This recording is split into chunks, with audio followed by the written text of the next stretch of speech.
E aí, tudo bem? Aqui é o professor Zé Arnaldo no seu canal Tire Suas Dúvidas de Letra. Neste vídeo, atendendo a alguns pedidos, eu faço a diferença entre texto e discurso. Antes disso, eu peço a você, por favor, clique na mãozinha com o polegar para cima, dê um like para este vídeo e para todos do canal. Por que eu lhe peço isso?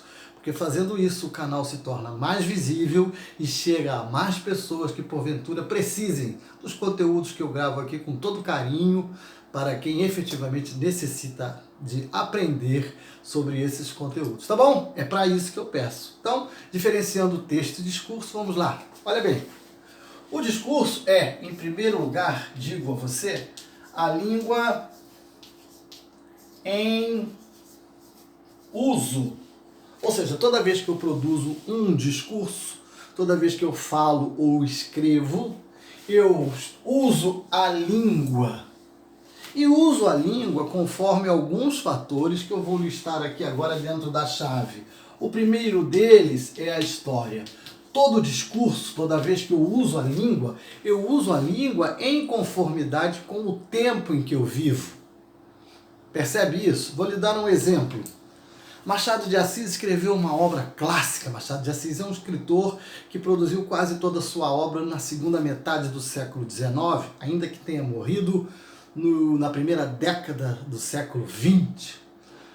Mas quando ele escreveu, por exemplo, o Dom Casmurro, ele estava num momento histórico que de muitas maneiras influenciou aquela escrita, aquele discurso que ele produziu. Vou lhes dar um exemplo claro.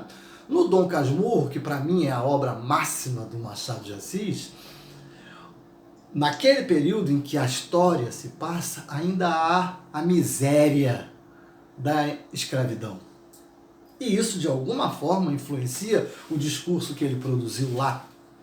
Nós ainda tínhamos o imperador Dom Pedro II morando no Rio de Janeiro, cidade em que se passa a ação, a trama do Dom Casmurro. Tudo isso influencia aquele discurso que foi escrito pelo Machado de Assis, e talvez por isso, para um leitor de hoje, ele seja dificultoso. Percebe? Porque aquele discurso foi produzido num outro momento histórico, o que não invalida aquela obra, não é isso que eu estou dizendo. Aquele ser humano que está lá, aquele Bentinho, aquela Capitu, o Escobar, a Dona Glória, Sancha, Zé Dias, todos aqueles personagens representam a alma humana, naquilo que a alma humana tem de mais profundo e de comum ao ser humano de todas as épocas, as mesmas angústias, os mesmos medos, os mesmos desejos, as mesmas vilanias, a mesma generosidade. O que está no ser humano de agora está também nos personagens de Machado de Assis, por isso que é uma obra clássica. Entendo que eu estou falando de história como um elemento formador do discurso, que é a língua em uso? Ok. Um outro elemento que é fundamental para a construção do discurso é o contexto. O que eu quero dizer com contexto? Eu quero dizer em que ambiente eu estou construindo o meu discurso. Eu estou numa consulta médica. Bom, já defini o contexto, mas qual é o meu papel nessa consulta? Eu sou o paciente ou sou o médico? Isso define da maneira como eu vou falar, como eu vou usar a língua, se eu sou o paciente ou se eu sou o médico. Eu sou um professor? Estou em sala de aula falando com alunos ou estou na sala dos professores conversando informalmente sobre a vida? O contexto, portanto, também influencia nas escolhas que eu farei da língua para construir o meu discurso.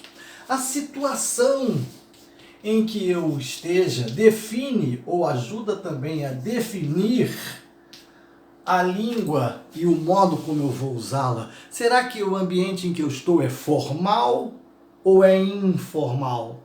O meu texto será escrito ou falado? Se falado, eu falarei de improviso ou poderei pensar naquilo que vou dizer antes? Essa situação de comunicação influencia o modo como eu vou usar a língua para produzir o meu discurso. Fundamental também é saber a quem eu me dirijo, ou seja, o destinatário do meu discurso. Isso define também a forma como eu vou usar a língua. Eu vou falar para crianças, Vou falar para adultos, para alunos do 9º ano, para alunos da 3ª série do ensino médio, para alunos da pós-graduação. Eu estarei falando numa palestra para bancários ou para banqueiros. Percebe? O meu destinatário define também no modo como eu usarei a língua para produzir o discurso e também, fundamentalmente, influencia as minhas escolhas linguísticas para a construção do discurso, a ideologia. O discurso, por isso, revela, ainda que nós não queiramos, as nossas ideologias, a forma como pensamos, o que achamos sobre determinadas coisas. É por isso que quando, sei lá, uma pessoa pública diz alguma coisa, rapidamente as redes sociais repercutem dizendo assim: fulano foi machista na sua declaração, ou ele foi homofóbico na sua declaração, ou talvez ele tenha feito um discurso de esquerda, um discurso comunista. Olha, aí vem o cara e se apressa: não, eu não quis dizer isso, não quis dizer, mas disse. Porque os discursos revelam aquilo que nos vai na alma, aquilo que efetivamente nós pensamos sobre os homens, sobre as mulheres, sobre a sociedade, sobre os políticos, sobre a vida. A ideologia que está em nós, as nossas crenças, os nossos valores, os nossos posicionamentos éticos, fazem com que nós escolhamos as palavras e as nossas construções sintáticas para produzir o discurso. E depois que ele sai, amigo, já era, está dito, não tem mais volta. Os discursos nos revelam, e é por isso que nós dizemos que o discurso é a língua em uso e que é o resultado desses 5 elementos que estão aqui. O momento histórico em que o discurso é produzido, o contexto e a situação em que ele se promove, o destinatário a quem se dirige e as nossas próprias ideologias. E aí, tudo isso aqui resulta efetivamente no texto. Então, o texto é a materialização,